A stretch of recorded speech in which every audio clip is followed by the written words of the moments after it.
Hi, I'm Scott with Sentinel Transportation Systems, here to talk to you about the installation of the Spartan in-signal battery flasher system. As you can see, we have three main components. We have the Spartan LED, capable of both AC and DC operation. We have the Spartan power supply, our little battery here that you can see on my 6-inch scale. Very small, very compact, weighs less than a pound. And we have the Spartan control board. Now, we'll start with the board because this is the brains of the operation. As you can see here, we have a typical 3-section. We only have the 2 showing because it's taller than this video allows. We have our terminal block here.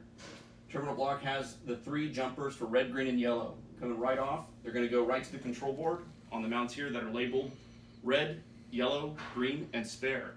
Spare is for in case we have a flashing yellow beacon or anything like that. We'll require that 4th phase. So we're going to connect onto there. We're going to reconnect all the LEDs in the signal head directly to the board. As you can see, that's going to allow this board to monitor our red, green, yellow AC. Once we lose power to all 3, obviously that's going to start our flash. So how do we do the flash operation? Well, we need 2 things, right? We need connection to our battery, and we need the LED to connect. And that's where the board comes here.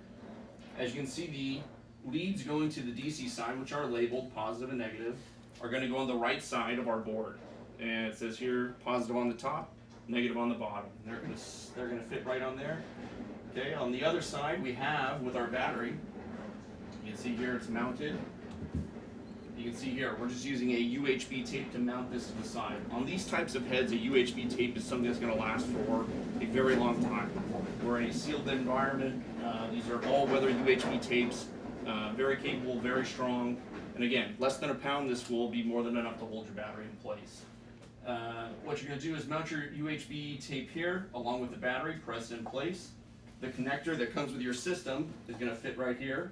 It's going to connect onto this left side of the board, battery positive on top, battery negative below, and we're going to hook that battery up. Okay? We're not going to do it right now. We don't want to blind anyone with some red flash.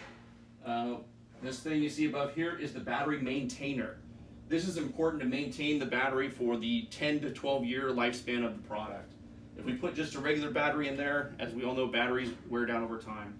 With a maintainer, we're able to keep this battery at peak performance for a decade plus. Now, the way the maintainer draws power is one of 2 ways. For a normal non-ATC cabinet, we are going to connect a circuit from here. This connects to the battery, very simple connection. On the AC side, it comes down here. It connects right to the terminal block on the red or yellow or green circuits. It's up to you guys how you want to do it, but we recommend using the red circuit. You're just going to put it right in line with the other operations, and it's going to pull current, usually about 200 milliamps if it's been drawn down, or almost nothing when it's in a standby mode for long periods of time. If it's an ATC cabinet, which remember they have the very, I think it's a 500 milliamp load switch. Although we would not overload that switch ourselves, we never pull more than 300 milliamps. We don't want to put you in a situation where an LED circuit is running with our charger after a long outage and burn your card. Cards are expensive, no one wants to burn out a card. So what we recommend is using one of the spare wires in that single head to set up a charging circuit. At that point, you would just connect this to the spare wire, run it back to the cabinet, or connect your spares along the way, and create that charging circuit. So once that's on, you're going to have a battery maintainer connected to the battery, connected to the board. The regular AC side of this is going to connect to the normal part of the board for red. You'll see right here is on the lower right hand side. So you'll have your red LED connected here. You'll have the jumper back to the terminal block to carry AC power to here for its particular phase of traffic, red, yellow, green. And that's it. That's all we have to do. We mount our board with a pair of screws with the mounting holes right here. We mount our battery with UHB tape to the side here. Again, UHB tape with the maintainer. We put an LED in just the same way we put any LED in. 4 tabs, screw them down, ready to go. So I'm going to go ahead and show you guys how this works. With no AC current, we're going to plug the battery in. And as you can see, it does not come on. Now, why is that?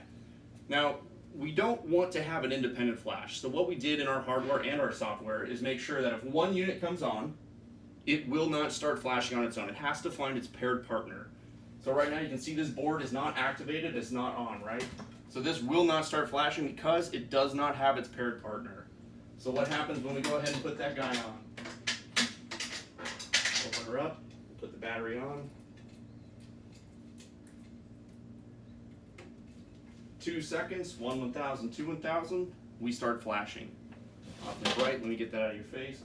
So with 2 seconds of activation, both are found each other, they began their flashing sequence, and they will flash at the same pace for 14 to 16 hours on our smallest battery, over 20 hours on our medium battery, and indefinitely with a solar solution.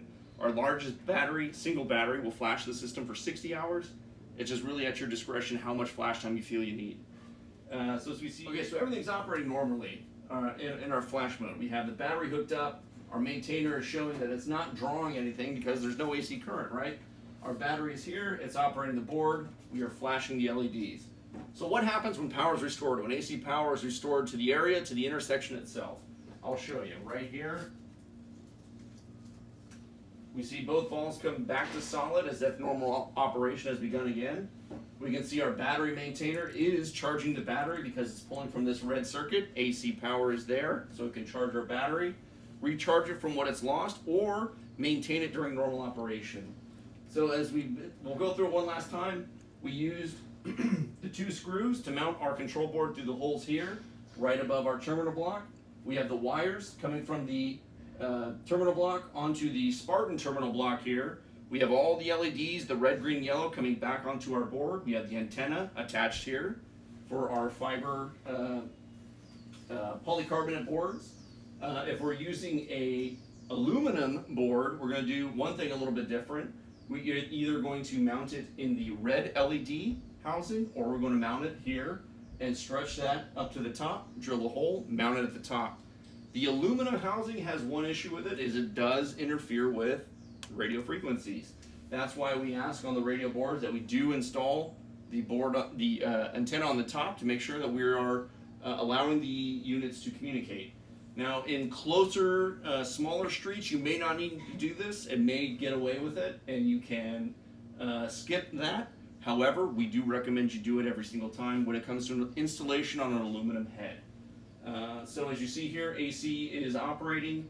We have both boards with our flashing red, with our solid R red LED showing that they are operating normally. And just for one last show of how it operates, remove the AC current, 2 seconds, both LEDs flashing in unison. And as you can see on the boards, just to kind of show you how to diagnose if you do have an issue, the boards will flash right here on the middle right side, so that you know the board is operating. It is putting that current out to the LED. If you're seeing this red LED blink like this, but your LED is not, your issue lies somewhere between the upper right-hand corner, LED positive, negative, that connection to the LED itself. Now, if you're not seeing this, you have a comm issue. Either your antenna is not connected, you have something in the way. If you're seeing a solid red down here in the middle of the board, and you're seeing a flashing red here, and you're seeing a flashing red here, everything's operating normally. We're keeping that intersection safe when things are dark. And that's what we're doing here at Sentinel. We're trying to keep those dark intersections lit, safe for everyone.